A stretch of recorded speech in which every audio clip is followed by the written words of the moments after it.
got the minutes summary of our August 3rd meeting in front of you. Is there any questions or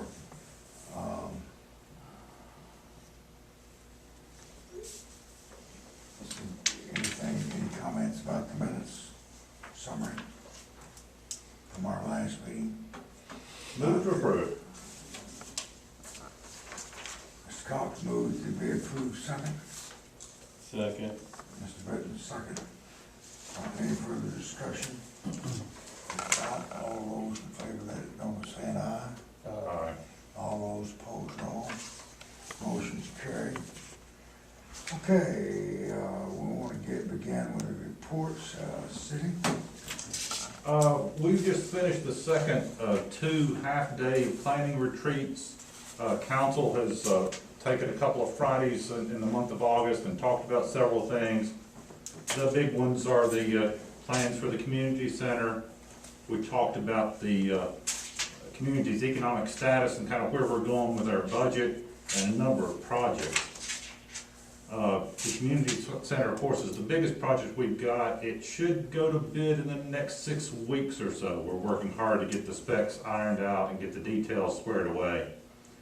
We have on board the design firm, which is Lowe's, the construction manager, the firm that will be operating the facilities, giving us some guidance on what they need in the building as we're building it. The bids will bring on the contractor. That will let us get the whole team on board. Be about an 18-month process of building. Once we get underway, we're looking forward to getting that done. Right now, we're doing our annual paving. We've been able to do that early this year, so if you see Summers Taylor trucks running around town, they're milling streets and paving for us right now. Tonight's council meeting, council will be asked to approve the bid on the resurfacing project for West AJ. That goes from Crescent Center S-curve to the Walters Morris intersection. And it includes some signalization improvements there, economy, some drainage, sidewalk improvements, and resurfacing. That award will be subject to review and approval by TDOT. They're currently looking at it. We hope that that gets approved and we can get at least started on that this fall. Where is that, Tony? It goes from Crescent Center there at the S-curve all the way up to the traffic light there at Morris. The signalization that the state's doing at West AJ and Commerce at the entrance to Maid has been awarded. They've got a couple of bumps in the road we're trying to work out, but they should see some activity out there pretty soon. Hopefully the entrances to that park will be improving here in the next year. The other end of the park, the other end of Commerce, the J turns on 160 will follow after the signal is put in place. Talking about signals, Mr. Green has got approved plans for the two signals he's required to put in near Merchants Green, one at Howell Road and one at Evan Green and Merchants Green. Right now, the big thing we're waiting on is the approval from the FAA for their review of the plans to make sure, since it's in the or near the approach to the airport, they need to sign off on the plans. We're still moving forward with the boxes, the controllers, and all the other pieces. But before we can go vertical, we need to get FAA to sign off on that. While you're out in that neck of the woods, you'll notice that Howell Road, the Weigels, is moving up. It's going very well. They got a little delay from FAA waiting for their approval. They're now rocking and rolling, getting things built. The fast stop on West AJ has been demolished. They'll be coming back out with a very nice facility that will include both their service station and a Dunkin' Donuts. So those two things are under construction.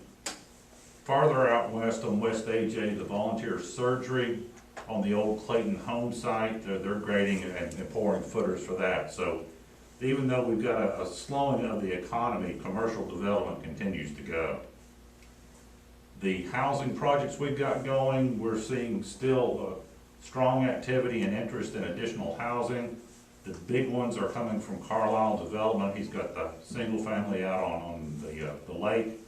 And Mitch Cox has begun working on his on Thompson Creek Road. So there are many other smaller ones and some other players trying to get into the game.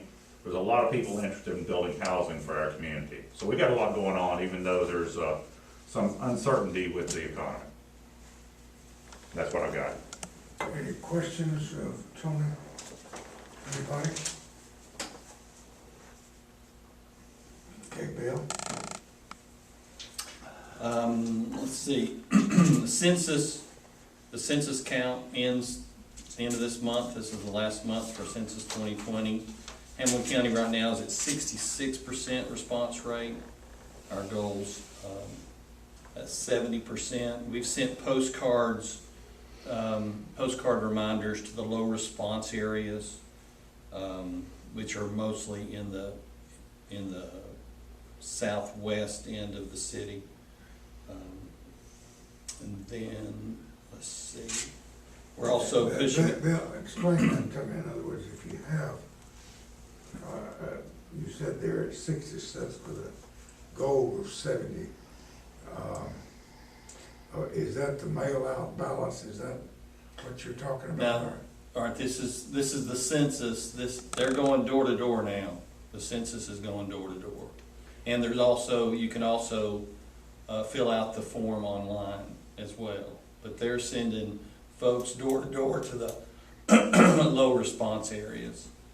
And the reason, I'm confused about the figures. You said you had a goal of 70%. 70%, you want to count everybody. You don't want to just count 70%, do you? That's right. Now, 10 years ago, our response rate was 69%. Was 10 years ago. And so, if the census has a formula using the response rate to try to get to the total number that they use. So we've sent postcards to the low response areas, and we're also doing a push on social media in these last 30 days. Let's see, the County Commission has hired a project manager for the Justice Center project. It's Burwell Construction. They're reviewing the plans now and preparing a cost estimate. See, the plans will go to Tennessee Corrections Institute next week and to the architect's design review stage called Ready Check. That goes out next week. All right, the mask order on was extended. I extended that Saturday through the end of September. During August, our active COVID cases dropped from 512 to 325. Our hospitalizations were down, and our average new cases as of yesterday were down to 11 a day over the last 14 days. So, and then school starts on the 8th. Bill, let me ask you a question about that. And I know we're all concerned about COVID. Unfortunately, I know everybody in this room, if you had a magic formula, you'd already told everybody about it. Is there anything that it seems that the only three things that we've got to try to hold our county and city down as far as catching the disease is concerned is those three things of the mask and washing your hands and this distancing. Is there anything that we can that we need to do as a community to support those three things?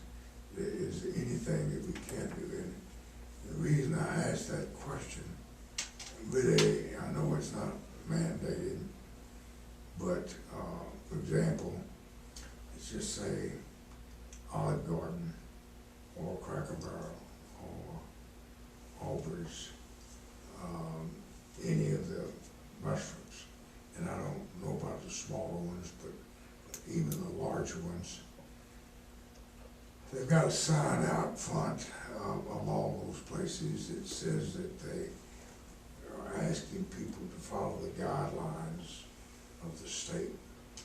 But then, theoretically, they do nothing. As people walk in without a mask. Those three are doing a pretty good job, excellent job, cleaning the tables. If you sit there and watch them, they sanitize everything. And I suppose the question I'm asking, either by the radio or by the paper or by mail or by letters or letter from the city and the county, if that's the three things we've got, and I know you've had feedback from people, I'm not wearing a mask, is there anything that we can try to do to help our folks understand that's only three things we got? Anybody got any ideas about that? We've pushed that idea since the task force has pushed those items for 5 months, you know, about stressing that. And then I think that one of the items that we've tried to promote is, especially the last week or so, is that it's working. You know, our active cases are down, our hospitalizations are down. The efforts we've made seem to be working based on the numbers. That's what I'm saying. It's obvious in the last month, from 512 to 325. That's tremendous, and I'm just asking the question: is there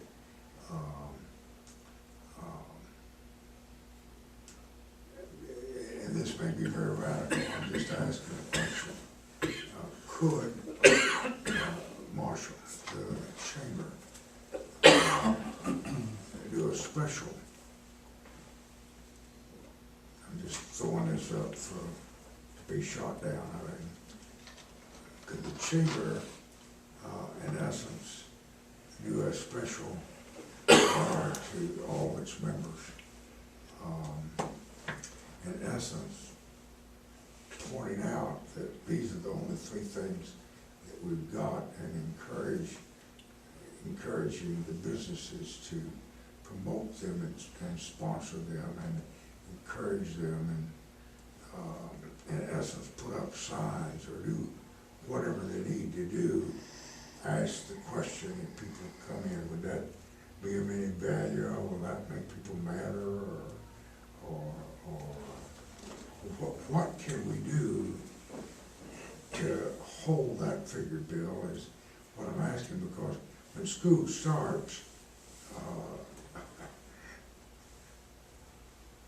I know you don't want to say it, but the numbers will go back up. The numbers will go back up. I think cooperation community-wide has been pretty good. I think compliance has been good, and just based that on the places I go, how many of us are in masks, and it's well above 90%. But I saw a map this morning that had some statistical, if you're a statistics geek, this is really heaven for us because you see statistics of all kinds. But the data that is a number that how many other people do you infect if you've got it, if it's and how they put it together. I can't analyze all that, but if you're infected and you infect 1, 2, 3 others, if you're 1 or above, that's too much. And if you're below 1, then you've got the virus going the other way. Well, Hamilton County, I saw this morning, was 0.94. And that's the lowest number of every county from Knox all the way up through Tri-Cities. Well, that's pretty good, if we're the lowest of all of those, and I wonder if it's because we're probably the last to start school. May have some impact on that, but it's likely we do get a little bit of a bump up, but the other is, by starting late, we've seen how other people contain it, or their efforts, and we can learn from the pluses and minuses, so I think delaying the start was the right thing to do, but I think that's probably one of the contributors to our numbers being down. I think there's one other tool we've got that we need to be aware of, that's testing. The health department here has a lot of resources for testing. And if we can get people in, get them tested, and identify people that are potential carriers before they spread it, that's another way to kind of nip it in the bud. And right now, she's got 3 teams available for testing. Yeah, two civilian and 1 National Guard team. So, Last week they did 500 tests, just at the health department they did 500 tests, so. so if we encourage people to continue to go through and get screened, and we can identify those people that need to be isolated from the general population, that will help when those kids start going to school, if we keep the people out that are infected. 500 a day, that's a huge number for this area. For a week, for the week. Oh, for a week, yeah. That's still pretty good. Yeah. What do you think about, basically a newsletter from the chamber? So we've been doing that. You see, if the chamber, if you've got 600-700 members, how many other members you've got, and all the employees that they've got, I mean, you pretty quickly have a great majority. So what we've been doing is once a week, we do updates. And we take from the task force, we'll take statistics, we'll do, for industries, we've done signage in Spanish and English. Anything that comes out that needs to go, we've been doing in a weekly update to them.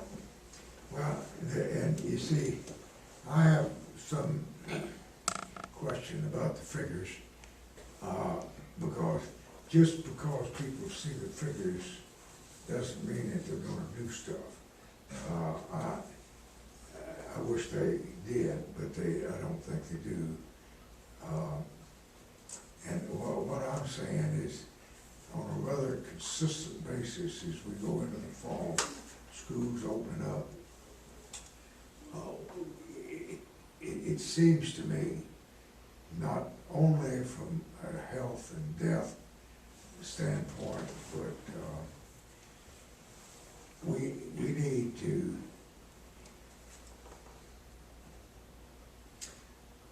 make sure that when business opens up, that they are doing whatever they can besides washing their tables to get people to understand that these are the only 3 things we got. Yeah. When the Kiwanis Club meet, the Motor Club meet, the Lions Club meet, that they push that to their members. For example, if the president of the Lions Club gets up and tells his members, guys, this is the only thing we got.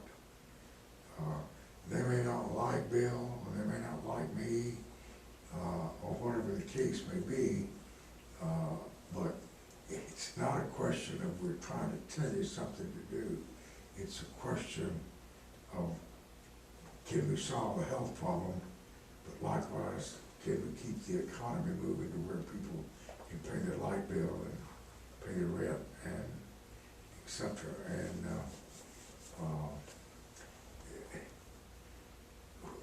the numbers, for example, when you say 512 and 325, I'm sure that was in the paper and will be in the paper and on the radio. Well, the truth of the matter is, to the average citizen, oh, we've got it whipped. And that's to me, that's the wrong indication that we want to put out there. It's good that we're winning, but we ain't got it whipped. And I'm just asking the question,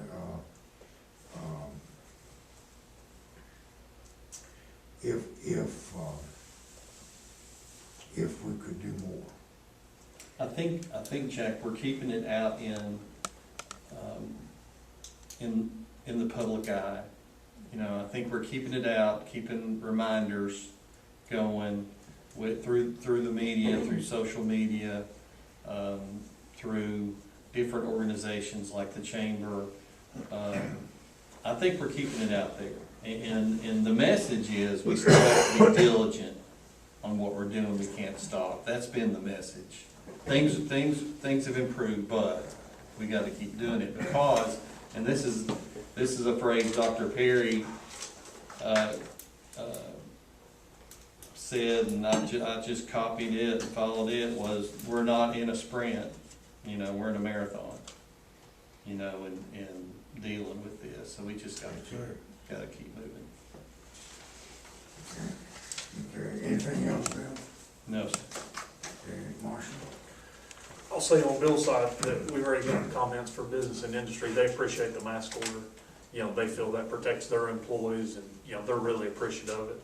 You always have those 12 people on Facebook that become medical doctors all of a sudden in their mom's basement. But I rely on the ones that work and live in our community, and we have some good medical doctors advising that task force. And, yeah, we appreciate that. So the business industry do appreciate that. They're really complimentary of that. One interesting thing to note is we do have a manufacturing industry here partnering with a biomedical company to produce a rapid test.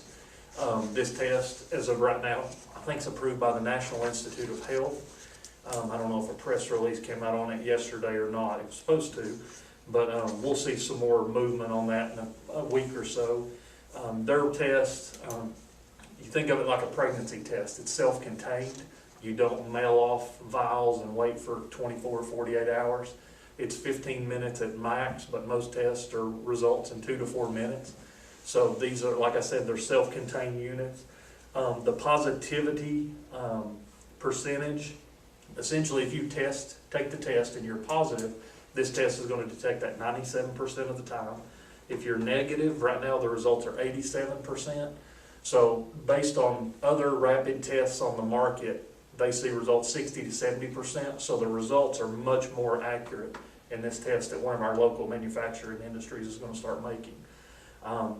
So you'll probably see more news on that shortly. Like Tony said, housing is, you know, one of our big efforts, and we're hoping that's paying off with the 600 units coming out of the ground. And then had a meeting last week with a developer, maybe looking at another 70 units on the west side of town. So, you know, we're seeing the housing movement we need. One thing with schools starting back to note is that the state has extended some funding. If you work in an essential industry, which is pretty open, you know, that's fire, police, medical, manufacturing, there's a whole host of those industries, you can get free daycare for your kids. So if you don't have school-age kids, if they're younger than that and you need to work, the state's offering some free daycare. So Dr. Perry's helped with that and working on that as well. On new developments, I'll say Tony always tells you about all what's going on. The easiest way to keep up with that's the city GIS tracking system, the new development system. It's really good. You can click on medical or commercial or industrial and kind of see all those developments, site plans, some of that. Lot 12 grading is still underway.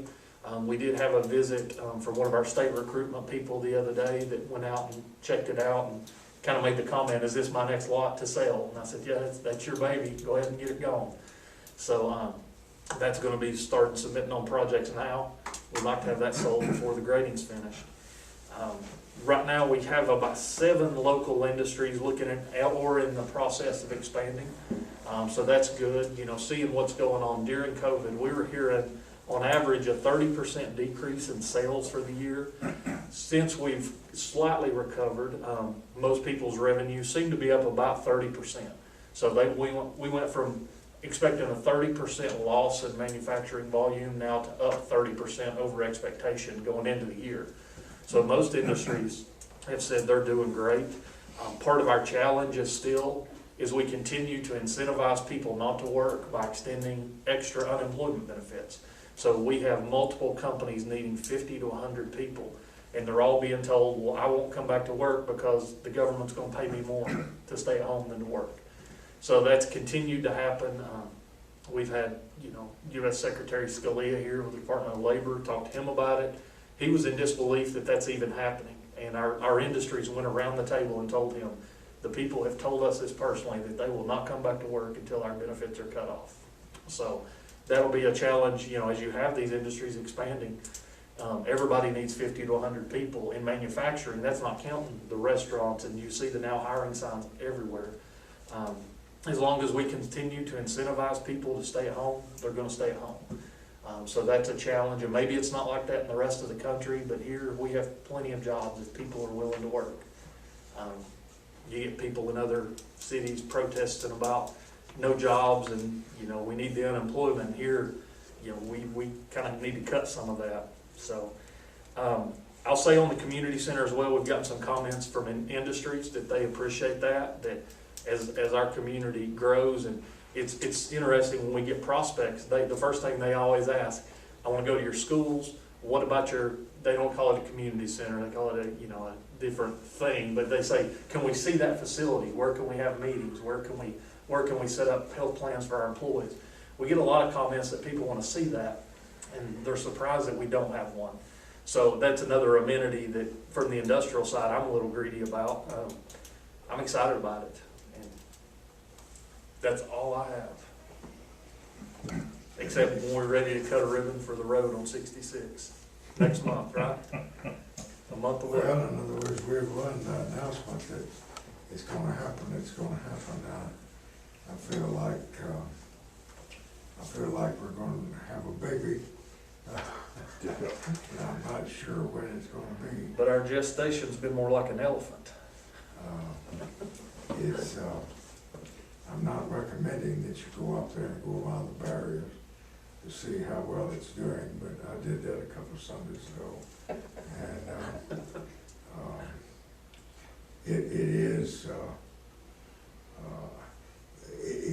really, it's the first time I've been up there. I've been up through the subdivision and looked down at it.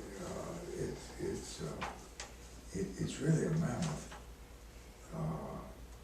project. I can't, and when you drive out there, you think you're going over a cot. It's really just,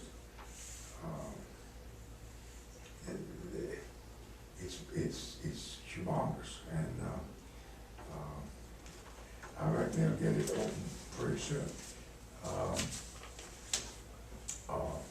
Any news on the sale of the Grace Building, I've got three questions. One is the W.R. Grace Building. Is GE hiring somebody some multinational Out of Atlanta. They've got a group out of Atlanta. are we getting prospects?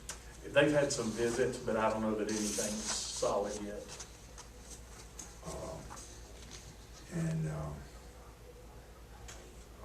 Again, I saw the state was here to see the Inca site and what I call the old nylon building. And we got, is the state helping us with that site? As you and I went out there and looked at it in a golf cart, that's humongous. Yeah. In other words, 500,000 or 700,000 square feet.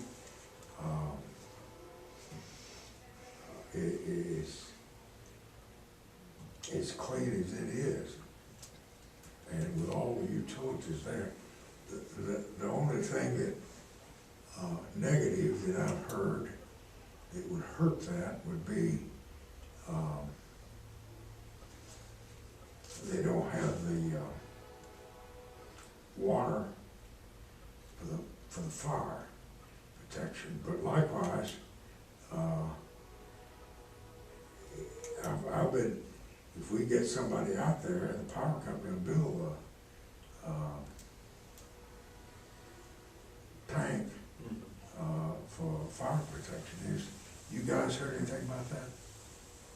I know they got plans for the tank, and I think you're right. If they, if they had a customer, that would certainly help them get moving on it. But it's hard to build a tank on spec and have it just sit there. So, Yeah, that's right. But it doesn't take that long to build a water tank. If No, somebody, it's the state,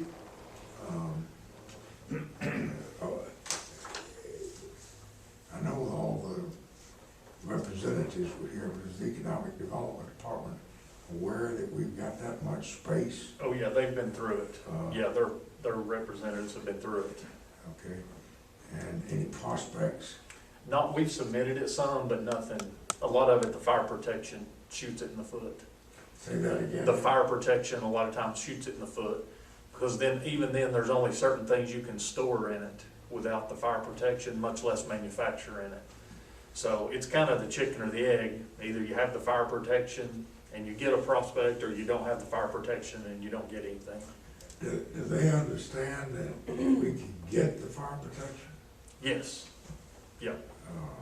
How long would it take to build a water tank, Tony? A month or two? no, it'll take longer than that, just to get permitting and everything done, but once you get it going, it The goes up process there. right now with the utility is 12 to 18 months. Really, that long? Yeah. Great goings. Well, that's a lot. Seems to me that's a real jewel from what you and I saw of valuable space that we could get used. Is there any, is that the reason, Tony, that the power company is waiting as they, let me put it another way. Could they shorten that 18 months by getting some of the preliminary work done? If they got a site, They got a site, they've got drawings, they would need to get it permitted to the state, which if the state would help, that could be shortened some. That'd have to come from the state, but they're ready to go once they can get a green light and they have a customer. It's just getting it financed and getting it built. and of course, probably, when you start to think about what we're talking about, you see they're not gonna be selling any water. That's the problem.